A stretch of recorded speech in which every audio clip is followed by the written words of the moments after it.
Hey everybody, Rhonda Giraffa here, and in this video tutorial I'm going to show you exactly how to make the professional cake decorators icing that we have posted on our website at decoratedcupcakeideas.com. Now that's just in a written format, and I've gotten a lot of our subscribers and readers asking to make a video on exactly how to do this. What's the right process to do this in? So that's what we're going to do. So you asked, and now you're going to get this, which is really cool. I love doing this kind of stuff for you guys. What you're going to need is 2 pounds of powdered sugar, 1 cup of shortening.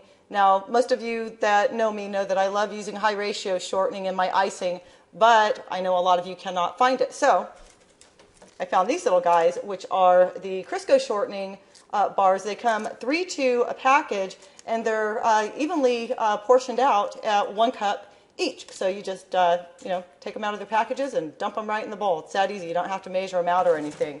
So I love that. Make sure you use a stand mixer when you're doing this, because if you try and do it with a hand mixer, it's probably going to burn out your motor, honestly. If you cut this recipe in half, you might have a swinging chance at it, but I'm going to say stand mixer on the Pro Cake Decorators Icing gang. All right, so you've got your 2 pounds of powdered sugar, 1 cup of shortening, about a ½ cup of cool water. Now you may need a little bit more or a little bit less, so we're just going to pour it in a little at a time. And you'll also need vanilla flavoring, clear butter flavoring, and I also use almond extract in this as well. And then you'll also use salt and what that does is it kind of breaks up that greasy taste and mouthfeel in this, and it makes everything work together, so it's got a really great flavor profile.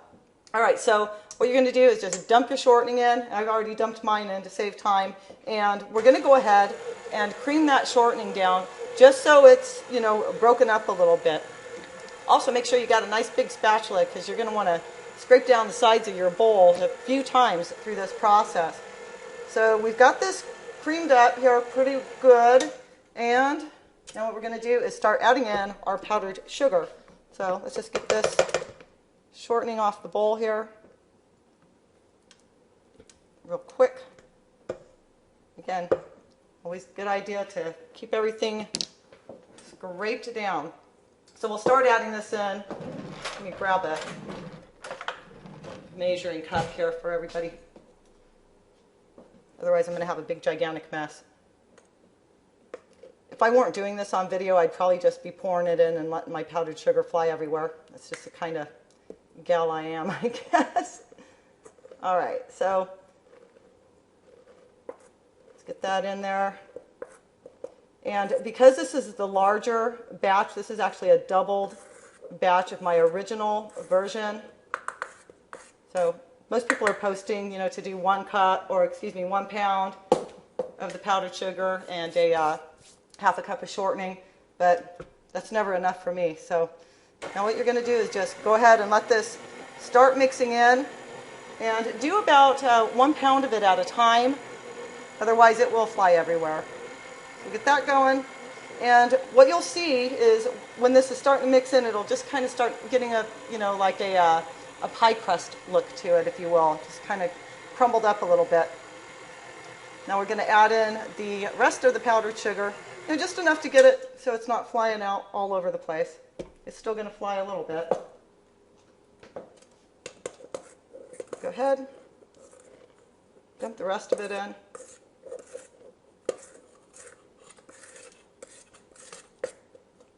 There we go. I was probably moving my mouth when I did that. I do that a lot. It's kind of funny. Okay. We're going to go ahead and, oops, a little bit at a time. There we go. All right, so now what we're going to do is we're going to let this go until these items cream together, just so that you've got like a good paste out of this. And that's part of the important key here, is to let it go ahead and get it to a nice little paste form. We're going to lock this down. And then we're going to start adding the water in a little bit at a time. So let this go, paste it up, and then we'll start adding our water in. Okay guys, so now that we've gotten this at a kind of a thick paste, and I'll show you what it looks like. It almost looks like a fondant or a gum paste at this point, but now what we're going to do is start adding this water in, and I think my mixer is about on its last leg. You know, I've had this KitchenAid for almost 10 years, and it has just rocked for me. I love KitchenAid. I'm going to start promoting them, I think. What do you guys think? All right, so now, just even with that little bit of water that I've already poured in, it's starting to cream up really good. Let's go ahead, and I want to show you what it's starting to look like here. See, it's still holding together. It's a big paste at this point. So the more that we add that water in, it's going to start breaking down really good. And a little bit more. And at this point, I've got about 1/4 cup in here. And it's already doing its thing. What we're going to do, go ahead and start scraping this down right now, because that shortening loves to stick to the sides of the bowl. We don't want that to happen. All right, so this is already starting to look pretty sweet. No pun intended. All right, so now we'll go ahead, get any of that shortening that's wanting to cling too much to the sides and the bottom of your bowl. You know, I think you can find these big giant spatulas at your local grocery store. In most cases, they have these here now. You can also get them at places like Walmart, and I've never seen them at Michael's, but definitely at the grocery store. I'm pretty sure that's where I got this guy. All right, so now we're going to continue some more water in here. And I put just under 1/2 cup of cool water in this. So now what we're going to do while this is mixing on a lower speed is we're going to go ahead and start adding our flavors in. So I've got 1 teaspoon, let me make sure I've got the right one, of the butter flavor. Actually, you know, put a little bit in at a time, just to taste, you know, for yourself, to see what you like. I'm going to add also about 1/2 teaspoon of the almond extract. I love the almond. It just gives it this really kick-butt flavor to it. And of course, our vanilla. Now, I normally use clear vanilla, and I'll say it's a big no-no not to, but I ran out of clear vanilla. I've been doing a lot of baking. All right, so a teaspoon of the vanilla. That's in there. Everybody gets to jump in the pot right now while this is mixing. And your salt, it's going to be about just over 1/4 teaspoon of the salt. All right, so we've got all this in here. Let it mix for just a second, and then we're going to scrape this bowl down one more time. Okay, get this scraped down. And it's already looking really good. Still a little bit too thick for me, so I'm going to add a little bit more water. Just a bit. This is why I do a little bit at a time, guys, because you can, you know, change in weather and temperature in your kitchen really makes a big effect on all of this. So it looks like it wants to take that full 1/2 cup all the way. All right, so now what we're going to do is we're going to put this on high speed, and we're going to mix it for about 10 minutes, 7 to 10 minutes.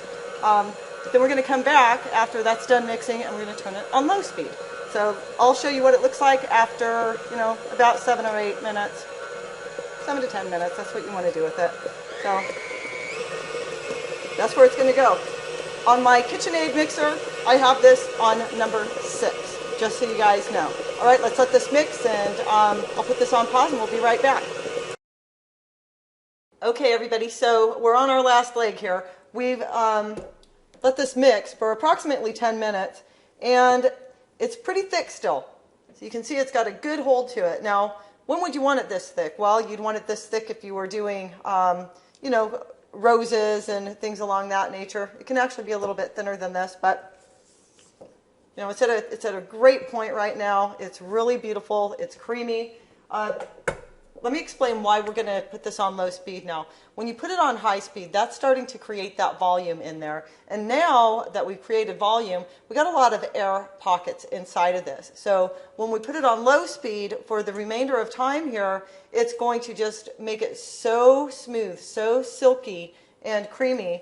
And on this, just your lowest speed, and let it go for another 7 minutes. I am actually going to add just a teeny bit more water into this because it's, you know, a little bit colder in the house. I'm not sure exactly what it is, but I know that it's not exactly where I want it. So just a little bit more water on my end. I'm going to let it mix for the next, 5-7 minutes on low speed, and then I'm going to come back and show you exactly what it looks like and just how beautiful this is going to be at the end of this process.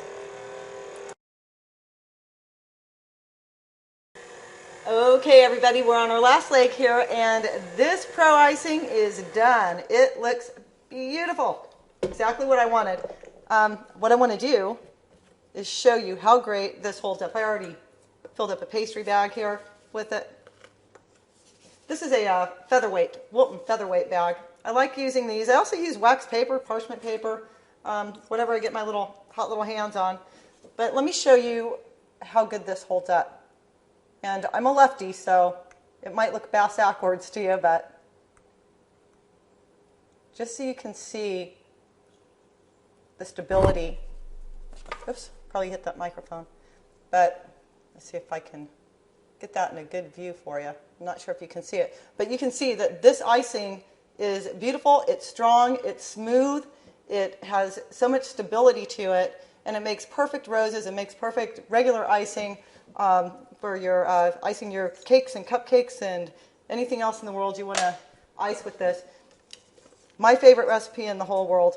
I've been using this for 20 years, gang, and it has never failed me, and you'll get tons of compliments on this, trust me. So I'm glad you asked me to do the video. I was happy to do it for you. Make sure, if you're not already subscribed to my newsletter, go to decoratedcupcakeideas.com, sign up, and I'll update you whenever I do a new video or whenever I find something cool for you to check out. All right, we will see you in the next video.